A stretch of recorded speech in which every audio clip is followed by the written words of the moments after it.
Hello, I am so excited today. I am talking to one of my, I don't know, we're kind of becoming besties now since I've started blogging over at Julius and he works over there. And of course, how did we meet? We met on Twitter. And I would like to introduce you right now to my very good friend, or starting to be my good friend, Mr. Russ Wild, who is the Product Strategy and Operations Associate over at Julius, which is an influencer marketing software for brands and agencies. So Russ, thank you so much for coming and talking to me today. Yeah, no worries, no worries. We hooked up on Twitter and now we're like besties. Yeah, exactly. I think it was Carlos Gil. He gave some sort of, one of his keynotes or something. Then I saw you comment on it and I was like, oh, well, let me reach out to Stephanie and see what she's working on over there. Exactly. All right. So let's talk about this influencer marketing thing because it's super exciting. But here's the thing. Everybody thinks it's brand new, but it's not at all, is it? No. So I guess as a couple of my colleagues here like to say, influencer marketing kind of started back almost like in the first athlete got baseball cards, or the first athlete was on like a box of cereal, something like that. So it's not really like a new concept or as far as any celebrity endorsements, but as far as like where exactly influencer marketing is happening, that's moved into the social media space on YouTube and, Facebook, Instagram, etc.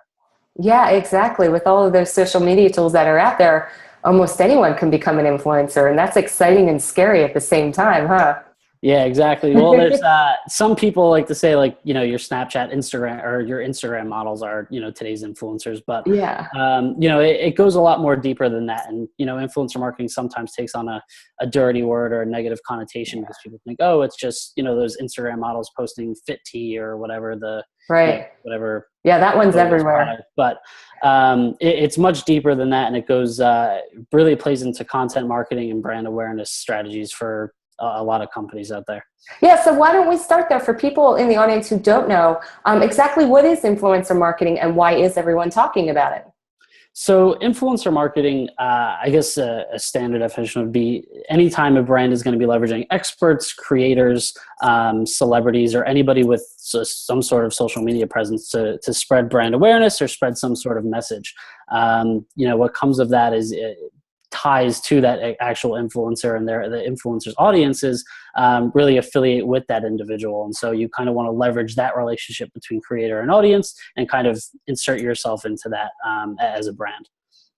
Yeah, and like you said earlier, I mean, influencer marketing has been around way, way before Instagram ever came around, but it seems like now we just are kind of more aware of it as an option for marketing. So, you know that I work with a lot of local businesses. So I'm wondering, from what you've seen, how do you think influencer marketing can be used by small businesses to grow their brand and build a customer base?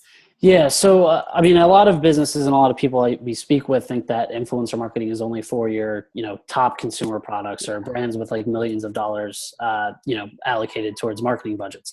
But what, smaller businesses or local businesses can do is they can leverage micro influencers within their own communities who are also looking to kind of gain knowledge or expertise or build their own profile. So what happens is you have these, small businesses in, New York City or Seattle, Washington, or, Los Angeles, California, where you are. And it's like, you can leverage your micro influencers within your own community to get access to their followers, their audience, as well as have them kind of build up their credibility because they're attaching themselves to you. So it's a much more mutual, I guess, relationship than, a lot of people might realize. Right. And I think, like you said earlier, a lot of people have that misconception that it takes this gigantic budget before any kind of partnership could even take place. But along the local levels, something can work, within an agreed upon budget. I've definitely seen it within my own work. And like I said, I'm working more on a local level. So as you know, I work with a lot of local fitness studios. And since you have experience in sports and athletics, how would you see local fitness studios benefiting from integrating something like influencer marketing in their overall marketing plan? What could it do for them? What kind of ideas could you give for my fitness studios right now? So one thing I love is obviously, bringing in the creators to your actual studio, right? So have them come in and host some sort of, some sort of class, or have them come in and show, their favorite workout. And what they can do is they can create content around it. They can share with their audience that, hey, I'm going to be at this gym or this studio on X day. And that just gives them kind of a way to, get in front of people. And, it helps them also build credibility, or build kind of, a morale boost, I guess, with their audience. Cause it's like, hey, I'm putting myself out there. I'll be at this event. Come meet me.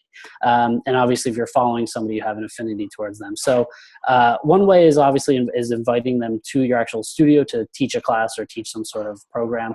Another way is just the Snapchat takeover, which I know you're a fan of, Stephanie. So you can have them go to, whether they come to your studio or they just do it throughout their normal day, wherever they're going to do their workout, have them take over your Snapchat account as a studio. So that way they can kind of showcase their expertise there to your followers. And then they also drive traffic to your own accounts. Yeah, and that's such a great idea. Like we've talked about, you and I, Snapchat so many times, specifically because of that geo-filtering feature, which right now is so cost effective for local businesses. And people don't even know it exists still. Like I talk about it all the time. People are like, I don't even understand what that means, but I can see the tie-in with doing an influencer campaign, how they could really use, Snapchat in that regard. So that's cool. Like you said, it doesn't take a huge budget, but just to kind of give my businesses an idea, what kind of, what do you think they could expect for budgets and time-wise, as far as like putting together a program? Let's say within the local market, what did you say? Invite a local fitness instructor who has a huge following. Seriously, what kind of a budget am I looking at here? Or is it really just going to depend on the person? So that's the one thing. We actually just completed a survey or case study here at Julius, where 50% of creators alter their budgets based on campaign specific. So it's not like you go to them and say, hey, look, I want you to come to this event. And they're like, okay, $1,000 or okay, $250. Like each campaign is very different. And also they might have an affinity towards working with, small brands or small studios to be like, to just as like a personal sort of thing. Like they'd rather work with a smaller company rather than a huge conglomerate. So every campaign is different, but I would say as far as budgetary constraints, like you can, as a small studio, if you work with, you can get influencers to work with you for free just for whatever, collateral you're going to give them or for whatever, in-kind product you're going to give them. That being said, you're not going to get, Jen Selter or some top influencer to do that for free. Right. So there's a budget for everybody. And, I think understanding your limits and understanding your budget prior to even entering conversations with an influencer is really important, because you're just wasting your time. You're wasting their time if you don't understand that, hey, like I don't have this money. So, and you get through like 2 or 3 phone calls with the individual or something like that. So as far as budget, it varies. And,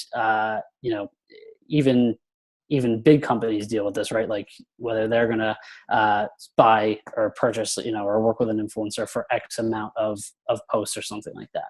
Right. And I think you're right. It does really depend on the situation and the person in general, that scale could probably be all over the place. Right. And I think it is important, like you said, that you do just reach out to them and see what kind of feedback you get. Because you might have somebody who just is passionate about, I'd really like to bring my message to this local community, and they might be into it. So, I think that's just a good idea in general, just to ask and see what kind of response you get. Right. Yeah. And another kind of tip, I guess, is if you're a studio, ask the people that work out at your facility, right? Like, because who knows, they might have a friend or a relative who can be considered an influencer. And so that's a good way to not only, I guess, you're working on kind of your account management skills there of some sorts or client relations skills, but also tying in that influencer element. That's a great idea, actually, because you never know who's built up a social media following. You're like, oh, yeah, my Aunt Kathy, she has 1 million followers. And you're like, what? Because we said earlier, everybody is an influencer in some ways, and your audience can vary. So that's super cool. That's a great tip. So especially out in Los Angeles, where everybody's got a celebrity friend. We're all famous, including myself. I like to call myself the Stephanie Show wherever I go. And when I say that to people, they're always like, oh, well, where's your show broadcast? I'm like, just from my head. Yeah, there you go. So great. So I just have one more question for you then. Yeah. What are some of the influencers that you personally follow, and what attracts you to them? Like, who do you watch and who do you listen to? Yeah, so some of the influencers that recently I've really, I guess, paid more attention to are those on Snapchat specifically, as you know, we've kind of talked about. That's something that we're really focusing on here. And some of them are Shonduras, Cyrene, Q, Sean Ayala. Those are probably the top three right now that I'm following. But look, like every day there's somebody new popping up. Every day there's a new creator who's making something that nobody else has done before. And so that's, I guess, the beauty and somewhat of the curse is that you have to follow what's going on 24/7 to know who's the influencer at this moment, or who's the top, 5 or 6 individuals who every brand is looking for. Right. Interesting. Well, thank you so much. I think you've really opened up the eyes of my audience now to influencer marketing, what it is, how they can utilize it. And I appreciate that so much. And I look forward to actually writing more blogs for Julius, because I'm having a ton of fun over there. Awesome. So with that said, Mr. Russ, thank you so much for joining us. Oh, thank you so much, Stephanie. My little blog here. It's not officially the Stephanie Show yet, but it is my blog.